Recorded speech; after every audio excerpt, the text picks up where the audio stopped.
শৈশব থেকেই উদ্ধব শ্রীকৃষ্ণের সঙ্গে থাকতেন।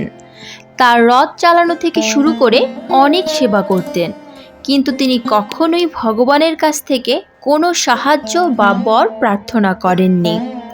যখন ভগবান তার শ্রীকৃষ্ণ অবতার লীলার প্রায় শেষ পর্যায়ে পৌঁছেছেন, তখন একদিন তিনি উদ্ধবকে বললেন, প্রিয় উদ্ধব, আমার এই অবতারে কত মানুষকে আমি সাহায্য করেছি, বর দিয়েছি, কিন্তু তুমি আমার কাছে কখনো কিছু চাওনি। তুমি এখনই আমার কাছে কিছু প্রার্থনা করো। তোমাকেও কিছু কৃপা করার আনন্দ লাভের মাধ্যমে এই অবতারে আমার লীলা সমাপ্ত করতে চাই। যদিও উদ্ধব ভগবানের কাছে কিছু চাইতেন না, কিন্তু তিনি শৈশব থেকেই ভগবানের লীলা অত্যন্ত কাছ থেকে দেখতেন। ভগবানের শিক্ষা আর তার কাজের মধ্যে কিছু আপাত অসামঞ্জস্যতাকে বিহল করত, যার ব্যাখ্যা জানতে তিনি সবসময় উদ্গ্রীব থাকতেন। তিনি জিজ্ঞেস করলেন, আপনি আমাদের জীবনযাপনের একটা পথ দেখিয়েছেন, কিন্তু আপনি নিজে চলেছেন অন্য পথে। আপনার মহাভারত লীলায় আমি আপনার অনেক লীলার কিছুমাত্রই বুঝিনি। আমি আপনার কর্ম এবং তার উদ্দেশ্য সম্পর্কে জানতে অত্যন্ত উদ্গ্রীব। কৃপাপূর্বক আপনি আমার অভিলাষ পূর্ণ করবেন কি?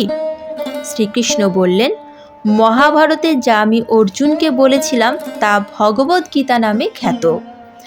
আজ আমি তোমাকে যা বলবো তা উদ্ধব গীতা নামে খ্যাত হবে। নিঃসংকোচে জিজ্ঞেস করো। উদ্ধব বললেন, প্রথমে আমায় বলুন, প্রকৃত বন্ধু কে? শ্রীকৃষ্ণ বললেন, প্রকৃত বন্ধু সেই যে বন্ধুর বিপদে সাহায্যের আহ্বানের অপেক্ষা না করেই বন্ধুর সাহায্যে চলে আসে। উদ্ধব বললেন, আপনি তো পাণ্ডবদের প্রিয় বন্ধু ছিলেন। তারা আপনাকে আপাত বান্ধব মানে সব বিপদের পরিত্রাতা বলে বিশ্বাস করত। আপনি তো শুধু বর্তমান নয়, ভবিষ্যতও জানেন। আপনি সর্বশ্রেষ্ঠ জ্ঞানী। আপনি কি তাদের সাথে প্রকৃত বন্ধুর মতো আচরণ করেছেন? আপনি কেন ধর্মরাজ যুধিষ্ঠিরকে পাশা খেলা থেকে বিরত রাখলেন না? আর যখন তা করলেন না, তখন কেন ধর্মরাজ যুধিষ্ঠিরের পক্ষে ভাগ্যকে পরিচালিত করলেন না, যাতে অন্তত ধর্মের জয় হতো?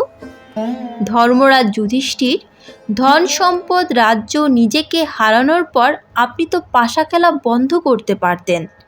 পাশা খেলার দণ্ড থেকে আপনি তাকে রক্ষা করতে পারতেন। আপনি তাও করেননি। দুর্যোধন যখন প্রস্তাব করেছিল যে পাণ্ডবদের সব সৌভাগ্যের উৎস দ্রৌপদীকে পাশায় বাজি রাখলে ধর্মরাজ যুধিষ্ঠিরের সব হারানো সম্পদ ফিরিয়ে দেওয়া হবে, আপনি তো তখন আপনার ঐশ্বরিক ক্ষমতার ব্যবহার করে পাশার গুটিকে ধর্মরাজ যুধিষ্ঠিরের পক্ষে চালিত করতে পারতেন। বরং আপনি তখন এলেন যখন দ্রৌপদী তার সম্ভ্রম প্রায় হারিয়ে ফেলেছেন, আর আপনি দাবি করেন যে আপনি বস্ত্র দিয়ে তার সম্ভ্রম রক্ষা করেছেন। সভায় এতগুলো মানুষের মধ্যে একজন স্ত্রীলোকের চুল ধরে টেনে হিঁচড়ে এনে তার পরনের বস্ত্র প্রায় খুলে ফেলার পর তার কোনো সম্মান আর বাকি ছিল কি? আপনি তার কি রক্ষা করলেন? চরম বিপদের সময় আপনি সবাইকে রক্ষা করেন বলে আপনার নাম আপাত বান্ধব। বিপদের সময় যদি আপনি সাহায্য না করলেন, তাহলে এই সাহায্যের অর্থ কি? এই কি ধর্ম? প্রশ্নগুলো করতে করতে উদ্ধবও অঝোর নয়নে কান্না করছিলেন। আসলে এই প্রশ্ন শুধু উদ্ধবের একার নয়, যারা মহাভারত পড়েছে তাদের অনেকের মনেই এই একই প্রশ্নের উদয় হয়। উদ্ধব অনেক আগেই ভগবানকে জিজ্ঞাসা করেছিলেন। তখন ভগবান শ্রীকৃষ্ণ হেসে বললেন, প্রিয় উদ্ধব, এই পৃথিবীর নিয়ম হলো শুধু তারাই জেতে যাদের বিবেক অর্থাৎ ভালো মন্দ পার্থক্যের বিচারবোধ আছে। যুধিষ্ঠিরের বিবেক কাজ করেনি যখন দুর্যোধনের বিবেক কাজ করেছিল, তাই দুর্যোধনের জয় হয়েছিল। শ্রীকৃষ্ণের কথায় উদ্ধব আরও দ্বিধাগ্রস্ত হয়ে পড়লেন। ভগবান শ্রীকৃষ্ণ বলতে লাগলেন, দুর্যোধনের অনেক সম্পদ ছিল, কিন্তু সে পাশা খেলতে জানতো না, তাই সে মামা শকুনিকে তার জায়গায় খেলতে বলেছিল। এটাই বিবেক। ঠিক একইভাবে যুধিষ্ঠির মহারাজও আমাকে তার হয়ে খেলতে বলতে পারত, যেহেতু আমিও সম্পর্কে তার পিস্তত ভাই। কে জিতত খেলাটা যদি আমার আর শকুনি মামার মধ্যে হতো? তোমার কি মনে হয় উদ্ধব? আমি কি করে যুধিষ্ঠিরকে ক্ষমা করি যখন সে আমাকেই ভুলে গিয়েছিল? বিবেক বর্জিত অবস্থায় সে আরও একটা ভুল করে বসল।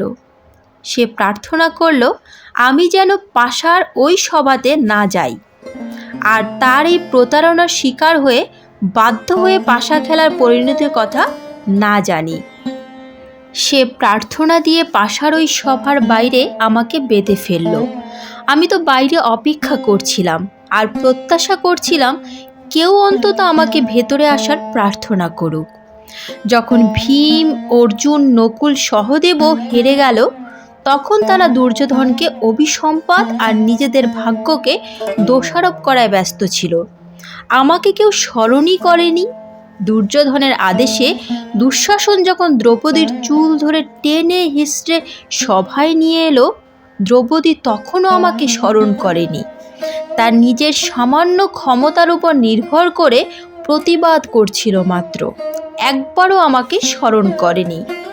দুঃশাসন যখন তার বস্ত্র হরণ করতে শুরু করলো, তখন তার কিছুটা শুভবুদ্ধির উদয় হলো। নিজের শক্তির উপর আস্থা হারিয়ে তখন চিৎকার করতে শুরু করলো, হে হরি অভয়ম, হে কৃষ্ণ অভয়ম। তখন আমি তাকে সাহায্য করার সুযোগ পেলাম। আমাকে ডাকা মাত্রই আমি ছুটে গিয়েছি। এখন তুমিই বলো আমার দোষটা কোথায়? উদ্ধব বললেন, অসাধারণ ব্যাখ্যা প্রভু, আমি সন্তুষ্ট। আমি কি আপনাকে আরেকটা প্রশ্ন করতে পারি? শ্রীকৃষ্ণ অনুমতি দিলে উদ্ধব জিজ্ঞেস করলেন, প্রভু, তাহলে আপনি কি শুধু ডাকলেই আপনার ভক্তদের সাহায্যে আসেন, নিজে থেকে ধর্ম রক্ষার জন্য আসেন না? শ্রীকৃষ্ণ হেসে বললেন, উদ্ধব, পৃথিবীতে সবার জীবন চালিত তাদের কর্মফলের উপর। আমি এতে কোনো হস্তক্ষেপ করি না। আমি তোমার অত্যন্ত কাছ থেকে সব কিছুর সাক্ষী হই মাত্র। এটাই ঈশ্বরের ধর্ম।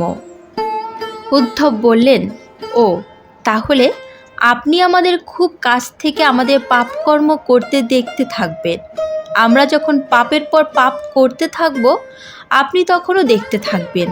আপনি কি চান আমরা একের পর এক পাপ করতেই থাকি, ভুল করতেই থাকি, আর তার ফলে শাস্তি পেতেই থাকি? শ্রীকৃষ্ণ বললেন, উদ্ধব, তোমার প্রশ্নের গভীরতা অনুধাবন করো। তুমি যখন বুঝতে পারছো আমি তোমার খুব কাছে তোমার সব কর্মের সাক্ষী হই, কি করে তুমি খারাপ বা অনৈতিক কাজ করো? তুমি ভাবো, আমার অজ্ঞাতেই তুমি অনেক কিছু করতে পারো, আর ঠিক তখনই তুমি বিপদে পড়ো।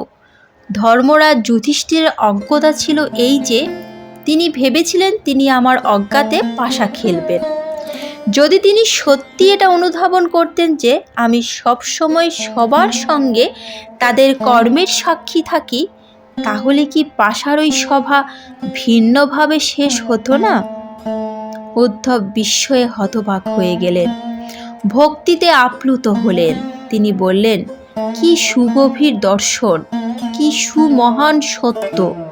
আমরা যখন এটা জানি যে কোনো কিছুই ভগবান ছাড়া চলে না, তখন আমরা কিভাবে সাক্ষী হিসেবে তার উপস্থিতি অনুধাবন করতে পারি না? এর চরম সত্য ভুলে গিয়ে আমরা কিভাবে কর্ম করি? ভগবদ্গীতা জুড়ে এই শিক্ষাই তো ভগবান অর্জুনকে দিয়েছেন। তিনি অর্জুনের রথের সারথি তথা তার পথ নির্দেশক হয়েছেন, নিজে যুদ্ধ করেননি। তাই আপনি যখন চরম বিপদে পড়বেন, হতাশাগ্রস্ত হবেন, আপনি বুঝে উঠতে পারবেন না কি করা উচিত, তখন ঈশ্বরের স্মরণ নিন। ঈশ্বরকে স্মরণ করুন, প্রার্থনা করুন এইভাবে, হে ঈশ্বর, আপনি আমার জন্য সঠিক সিদ্ধান্ত বেছে দিন, কারণ আপনার সিদ্ধান্ত আমার জন্য সর্বোত্তম মঙ্গলদায়ক হবে। মনে রাখবেন, ভগবানের কাছে কোনো কিছু প্রার্থনা করে যদি পেয়ে যান, তাহলে তা আপনার জন্য সুসংবাদ।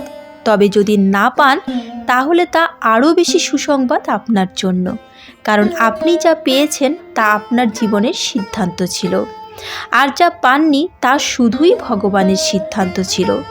ভগবান যা সিদ্ধান্ত নেবেন আপনার জন্য সেটাই আপনার জন্য সর্বোত্তম। হরে কৃষ্ণ কৃষ্ণ কৃষ্ণ হরে হরে, হরে রাম রাম রাম হরে হরে। আজকের মতো ভিডিওটি এখানেই শেষ করলাম। আশা করি আপনাদের ভালো লেগেছে। যদি ভালো লেগে থাকে তাহলে অবশ্যই একটি লাইক করবেন। রাধা মাধবের পরম ভক্ত হলে কমেন্টে রাধা মাধবের জয়গান করতে ভুলবেন না যেন। আর এ ধরনের বিভিন্ন ধর্মীয় ভিডিও পেতে এবং নিয়মিত গীতা পাঠ শুনতে চ্যানেলটিকে অবশ্যই সাবস্ক্রাইব করুন।